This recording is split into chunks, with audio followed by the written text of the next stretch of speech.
Welcome to On My Way to Wealth, the podcast where busy Gen Xers can learn financial tips as they navigate life on their way to wealth. And now, please join your host, Luis Rosa. This episode is brought to you by Latin Excellence. Visit latinexcellence.com. That's Latinx, CELLENCE.com or latinxmovement.com to learn more and shop our merchandise. You are excellence. Hello and welcome to another episode of On My Way to Wealth. My name is Luis and I'm your host. This week was Valentine's Day.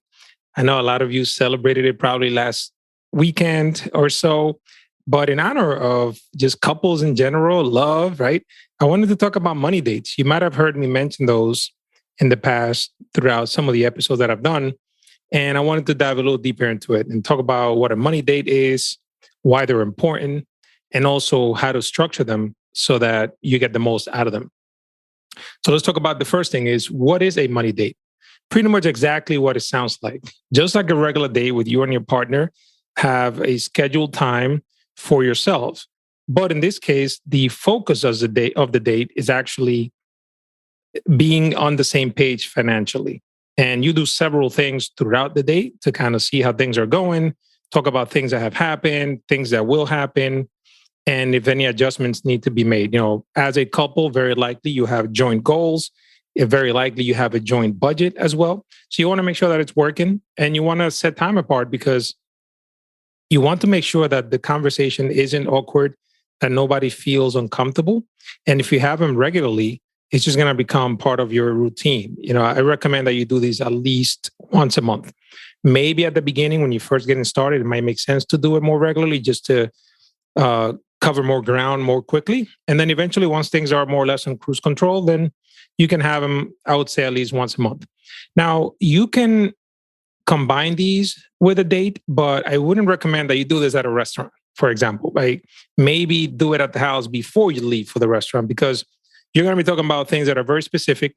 So it might not be logistically convenient for you to do this in an outside setting. Number one, you're going to be talking about private things.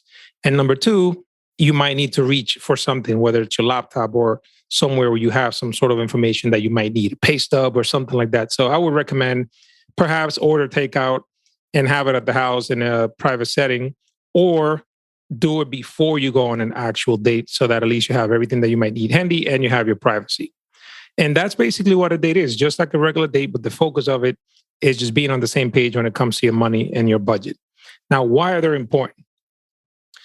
The reason for why I recommend them is because as a couple, sometimes it's very hard for you to be on the same page financially. You make different amounts of income sometimes. One of you may have more debt than the other, and things might change. Even your job structure, you know, one of you might have a regular W-2 job, the other one might be retired, or the other one might be self-employed and has different levels of income throughout the year. So things change consistently. And as things change, you don't want your partner to just be totally in the, just not knowing, right? You want them to be completely transparent in every way, and you want to be in the know. You want to know exactly what's happening, why it's happening, make joint decisions together, and then make adjustments if things are not working. And let me tell you, this is going to create a lot of peace of mind for the two of you because everything's going to be on the table. And then it's going to help with other conversations throughout because since you'll both be on the same page, the joint goals are going to be that much easier to attain. And the joint decisions are going to be that much easier to do as a result. So let's talk about 3 steps to have a successful money date. Number one, it's talk about what has happened. There are things that happen throughout that you want to make sure that are covered. And I'm going to give you some examples, even some of my own personal life. I have my own business. My wife is a W-2 employee. And I'll give you some examples of some of the stuff that we have talked about in general, just so that you kind of see like, okay, I see now the kinds of things that could be implemented into this conversation. So what are some of the things that have happened? Let's say, give you an example. My wife's company matches the 401k up to 6%. And they do it at the very beginning of the year. So like if you participate from January through December, you're not getting matched the whole time. You actually get the money contributed like the following January for the whole year, right? So that's one thing. So that's a topic of conversations. Hey, by the way, I just got the company match and my 401k. Excellent. Congratulations. One thing that's good to know, because then you know how you're doing in terms of your contributions to your retirement accounts and so on. Another thing that might have happened is in her case, her company offers some quarterly bonus incentives. And she was actually on the list twice, I believe, for number one to get like 100% of the bonus. Now that is great. It's a great thing to know as well, because then you can also form joint decisions as to what to do with those funds later. Also, what else has happened? A raise. Those are things that also help, right? It's good to have more money. So, hey, I got a 1% raise, or 2%, whatever it is. What are we doing with this money, right? What goal is it going to go towards? What's a priority right now? Are we saving for something specific? Is the goal to get rid of debt as soon as possible? What is the balance between repaying of debt versus saving and investing that we have as a couple? So you talk about those kinds of things. You might also want to revisit things that you have agreed upon in the past and see how that's going. If you had a budget that was allocating a certain amount for you each individually as an allowance plus one for the household, you want to see if that's actually working. Say, hey, I know we agreed to each spend, say, $100 a week each. How's that working out for you? Do you feel like that's enough to meet your needs? Do we need to make any adjustments? That way, if adjustments need to be made, you both do them together, and there's no need for an argument. Think about it. When you look at businesses and government entities, right, they have these budget meetings.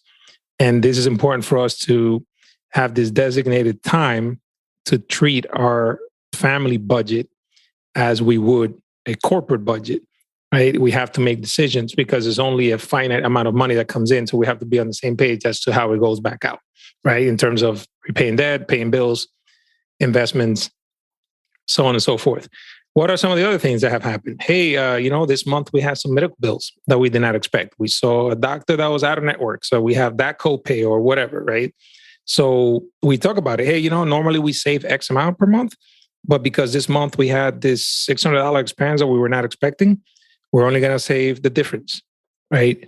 So at least you do that consciously, jointly. It's not like a surprise to the other. It's like, okay, yeah, you know what? That makes sense. That makes sense. And I agree. Right. What else might have happened? Any other unforeseen expense or circumstance that might have happened? You want to talk about them to see if any adjustments need to be made as a result. Number two, once you've talked about the things that have happened, take some time to talk about the things that are about to happen and that will happen in the near future also, so that you can both anticipate and make decisions jointly as opposed to reacting later. So if you can plan ahead instead of reacting to something, if you already know it's coming, and those could be both good or bad, right? So I'm going to give you some examples. Let's say one of you has a car lease and that lease is coming up in May, right? You have a few months, but it's like, hey, lease is coming up. What are we doing? Are we going to buy the car out? Right. So if so, let's get a quote from the company to see what it takes to buy this car out. Are we going to keep it and finance it instead, right? Or pay it in cash if we have it? Or are we giving the lease back? These are kinds of things you need to talk about. Is there anything that needs to be done in regards to giving the lease back? So you might want to pull out your lease contract, read through the fine print, see what are some of your responsibilities. Is there a fee involved to return this car?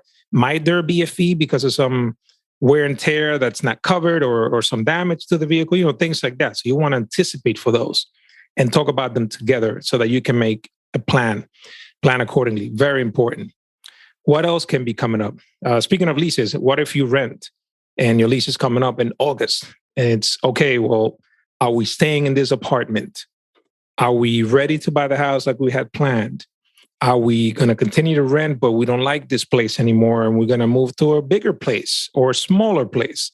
Have those conversations now, right? Go back, bring up the lease and be like, okay, when do we have to give the landlord notice? Oh, we need to do 60-day notice, it says in the lease. Okay, so if it's due in August at the end, then by the beginning of July, we have to give him notice. So by the end of June, we need to know what we're doing, right? These are the kinds of things that you can bring up in these money dates so that they're not like as part of just like a regular conversation throughout your day, because that might cause some friction too.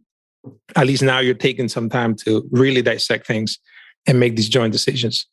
What else could be coming up? Let's say doing open enrollment. Sometimes, you might want to make a change to your employee benefits and say, hey, how did we use our plan for our healthcare that we have? Was that sufficient for us? Should we switch over to the plan, with the higher deductible, or switch over to the plan that has the lower deductible and the higher premium, based on expected things that might happen with your health. If you have an option to do like a health savings account at your job, do you want to participate in that?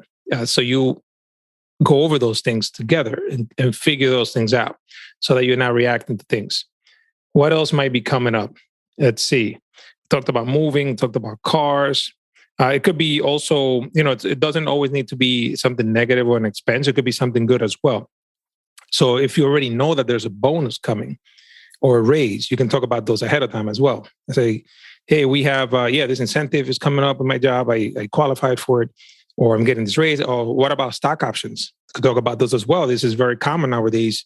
If you work for a company that gives you stock options, usually you have a vesting schedule and you're able to tell, hey, you know what? In September, I get these many shares that are going to vest. What are we going to do in terms of that? Are we going to exercise the options? Or if it's like a restricted stock unit that just vests and it's given to you and you have to pay income taxes on it in your income, in your W-2, you want to talk about these things, right? And obviously, this is why it's so important to also work with a financial planner, because a lot of these things might be complicated, but you want to have at least the right information in front of you so that you can make an informed decision. And then the final thing is take time to acknowledge each other, congratulate each other, and most importantly, celebrate the small wins. You don't have to wait until you get to the end of a goal to then celebrate it and feel good about it. So any of these examples that I've used, for example, my wife contributed to her 401k. She got the full match from the employer. Hey, that's a small win right there. We got some free money, right, as a result, right? Because she stuck with it and got her match from the employer. Celebrate those wins. What if your partner paid off one credit card? Even if they still have other credit cards, but at least, hey, we paid off one. Congratulations. Now we're going to take that money you were sending to that card, send it to the next one to pay it off even faster. Well, celebrate those small wins. And then I can turn into a real date that's more fun, right? You actually go out and have some food, maybe some drinks and so on, right? Any little small wins like that, paying off debt, contributing to a 401k, maxing out an IRA, anything like that. Celebrate those small wins, because those are going to help you stay motivated. It's going to help you acknowledge each other, cheer each other on as things go on, because sometimes it's frustrating if it's taking too long to achieve a goal. But you have your partner there cheering you on. Hey, congrats. Hey, one down, two to go, and just keep motivating each other and acknowledging each other. So having all this into place, where you have this like set schedule, like, all right, every third Thursday of the month, we're going to take 20 minutes, give it a time frame, right? Because nobody wants to be looking at spreadsheets all night, right? And this becomes easier because at some point you'll develop a groove. You already know like your joint goals, you already know all your resources, you've allocated funds for each, for vacations, anything like that, right? Even like holidays, like these are all the kind of stuff you could talk about. Hey, how much are we going to spend on our holiday shopping? You talk about that early enough, because then you can create a line item in your budget for, you know what? Yeah, let's put $50 a paycheck starting now until the holidays, because we know we have X amount that we want to spend on holidays, birthdays, vacations. I mean, all that stuff you can put a line item in your budget for, so that you're not trying to figure those things out as they're happening or when they're like 2 weeks away. These are all the kinds of things. Again, think of yourselves as a corporation, right? You have money coming in, and then you have a budget, right? And where are we going to send this money to? What are the different goals? What's going to be spent? What's going to be saved? What's going to be invested?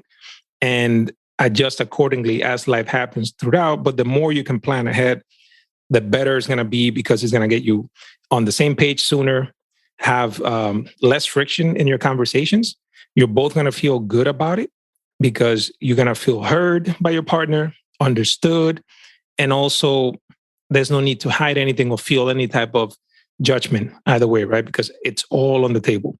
So I believe this is going to just help the relationship in general, especially as you start building your lives together, continue to build together, achieve those goals. You're just going to be happier. And it's just a win-win all around. I do have one of the podcast episodes I had about a year ago. It's called Marrying Your Finances. So if you are newer in your relationship and you still have different bank accounts, just go to onmywaytowealth.com and just go to the search box there, and you can look it up because I go into how to best structure your joint budget as a couple. But if you already have that, I hope that you found this useful. And I'd love to hear about, if you haven't done a money date, I'd love to hear about when the next one is coming up in the books. Just send me an email, Luis@onmywaytowealth.com. Let me know, hey, we started the money date, we tried it, and let me know what your thoughts are. So thank you all for tuning in, and I'll see you in the next episode. Thank you for listening to On My Way to Wealth. If you have any questions, please send me an email at luis@onmywaytowealth.com. The information provided here is for information and education purposes only. The opinions expressed herein are solely those of myself, unless otherwise specifically cited. Material presented is believed to be from reliable sources, and no representations are made by my firm or myself about other parties' information or accuracy or completeness. All information or ideas provided should be discussed in detail with a financial advisor, accountant, or legal counsel prior to implementation. Thank you.